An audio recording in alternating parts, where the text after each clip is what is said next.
खबरों का आगाज करेंगे महत्वपूर्ण खबर के साथ। चंडीगढ़ में नायब कैबिनेट की मीटिंग हुई जिसमें कई बड़े फैसले किए गए हैं। कैबिनेट की बैठक में 33 एजेंडे रखे गए थे जिसमें से 32 को स्वीकृति प्रदान की गई। हरियाणा सरकार ने सरकारी कर्मचारियों को बड़ी राहत दी है। किसी सरकारी कर्मचारी की मौत होने पर परिजनों को अब 2 साल तक सरकारी मकान खाली नहीं करना होगा और परिवार को 2 साल के लिए आवास भत्ता मिलेगा। वहीं रिटायर हुए लोगों को वित्तीय राहत देने का फैसला भी सरकार ने किया। कर्मचारियों के पेंशन के लिए यूपीएस योजना शुरू की गई है। यह योजना केंद्र की तर्ज पर शुरू की गई है और पेंशन कर्मचारी की नौकरी के अंतिम 12 महीने की सैलरी के आधार पर तय होगी। साथ ही एंटी करप्शन ब्यूरो का नाम भी बदला गया है और अब एसीबी का नया नाम है राज्य सतर्कता एवं भ्रष्टाचार निरोधक ब्यूरो।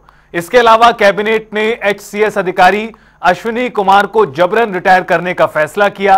इस अधिकारी पर भ्रष्टाचार के आरोप लगे हैं। इस संबंध में विभागीय कार्रवाई चल रही है और वहीं महिला कर्मचारियों की अतिरिक्त आकस्मिक छुट्टी को 20 दिन से बढ़ाकर 25 दिन कर दिया गया है। एचकेआरएन की महिला कर्मचारियों को भी 1 दिन की अतिरिक्त छुट्टी मिलेगी।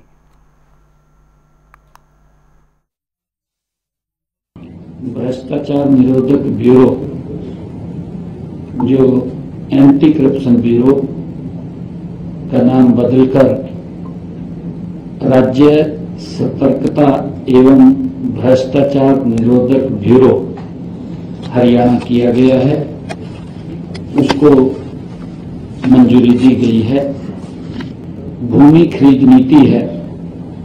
बैठक में विकास परियोजनाओं के लिए सरकारी विभागों, बोर्ड एवं निगमों तथा सरकारी कंपनियों को स्वेच्छा से दी जाने वाली भूमि खरीद नीति 2025 को मंत्रिमंडल ने मंजूरी दी है। भूमि के एकत्रीकरण के लिए एग्रीगेटर को भी प्रोत्साहन देने तथा ऑनलाइन पोर्टल के माध्यम से उनके पंजीकरण से संबंधित प्रावधानों को इस नीति में शामिल किया गया है और इस नीति में जो भूमि मालिक है अपनी भूमि की स्वयं पेशकश करके और उसका अधिकतम मूल्य प्राप्त कर सकते हैं। कर्मचारियों के लिए एकीकृत पेंशन योजना, उसको भी जो यूपीएस, उसको भी लागू को मंजूरी दी गई है।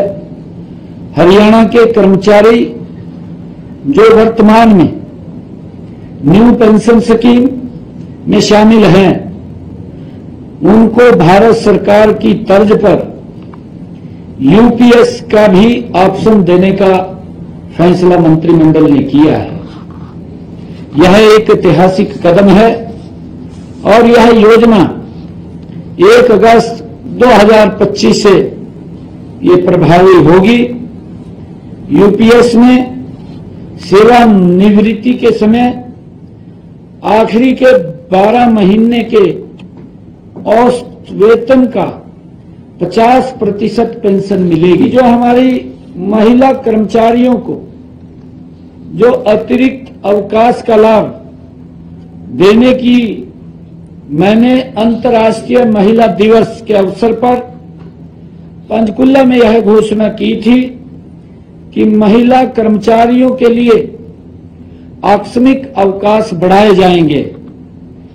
इस संबंध में भी आज मंत्रिमंडल की बैठक में सरकारी विभागों, बोर्डों, निगमों में कार्यरत नियमित महिलाओं कर्मचारियों को अतिरिक्त आकस्मिक अवकाश प्रदान करने के लिए हरियाणा सिविल सेवा नियमों में संशोधन को मंत्रिमंडल ने मंजूरी दी गई है।